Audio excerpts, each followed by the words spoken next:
एक बच्चा देखिए फ्रेंड। हेलो फ्रेंड्स, स्वागत है आपका एक नई वीडियो में। आज की वीडियो फ्रेंड बहुत ही लाजवाब होने वाली है।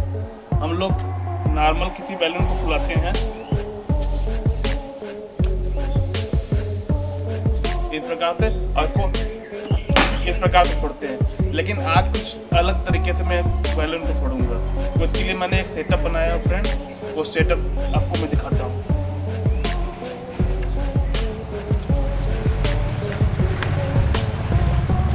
देखिए फ्रेंड्स, मैंने एक सेटअप बनाया है और फ्रेंड्स देखिए